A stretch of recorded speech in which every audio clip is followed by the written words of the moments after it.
साम्य स्थिरांक एवं मुक्त ऊर्जा। किसी रासायनिक अभिक्रिया की मुक्त ऊर्जा परिवर्तन को हम इस प्रकार से लिख सकते हैं, del of G is equal to G उत्पाद माइनस जी क्रियाकारक। यदि del of G is equal to zero, इसका मतलब है कि तंत्र की अवस्था साम्य है, अर्थात तंत्र साम्य अवस्था में है ना। और यदि del of G is greater than zero, तो इसका तात्पर्य है कि डेल्टा जी धनात्मक है, अर्थात अभिक्रिया को प्रभावी करने के लिए, अर्थात रिएक्टेंट से प्रोडक्ट बने, इसके लिए हमें तंत्र पर कुछ कार्य करना पड़ेगा। और यदि del of G is less than zero, अर्थात अगर डेल्टा जी का मान ऋणात्मक हो, तो उसका अर्थ है कि अभिक्रिया स्वतः ही संपन्न होगी और उस तंत्र पर कोई कार्य करने की आवश्यकता नहीं है। अभिक्रिया से जितनी अधिक मात्रा में कार्य लिया जाता रहेगा, उतनी अभिक्रिया साम्य से विस्थापित होती रहेगी और इसलिए मास डेल्टा जी को किसी अभिक्रिया के लिए प्रेरक बल के रूप में भी परिभाषित करते हैं हम। इस प्रकार से हम कह सकते हैं कि अभिक्रिया का प्रेरक बल क्रियाकारकों और उत्पादों की सांद्रता पर निर्भर करता है। ये ताप और दाब पर भी निर्भर करता है।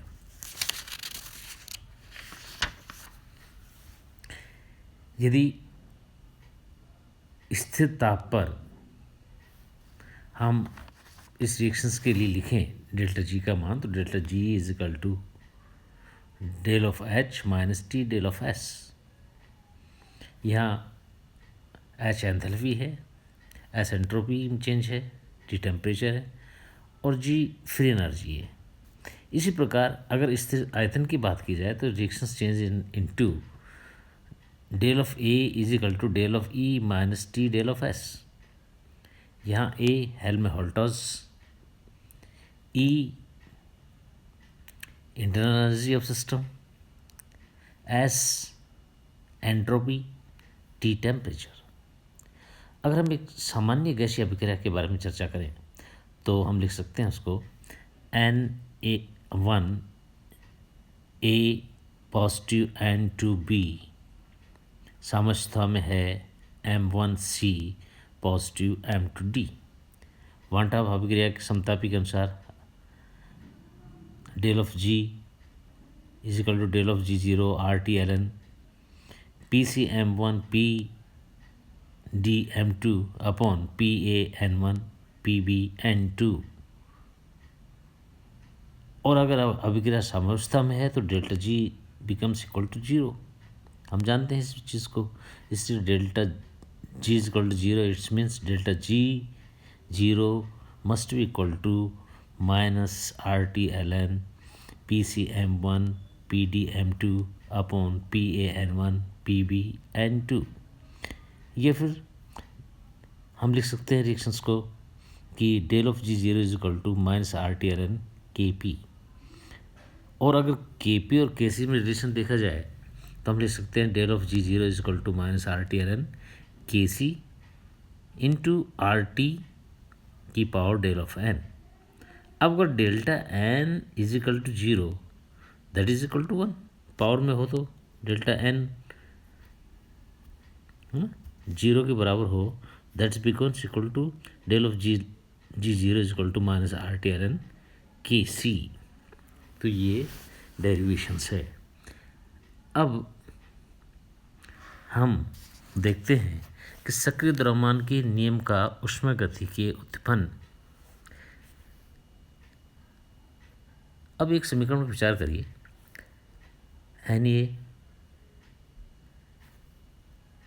N first A positive N2B M1C positive M2D equilibrium में है प्रोडक्ट रिएक्टेंट। माना कि अभिक्रिया के प्रारंभ में ए और बी की सक्रियता अगर ए हो वो AB है, तो अभिक्रिया के अंत में CD की सक्रियता AC और ईडी मानी जा सकती है। तो टी टेम्परेचर पर मुक्त ऊर्जा को निम्न प्रकार से परिभाषित कर सकते हैं।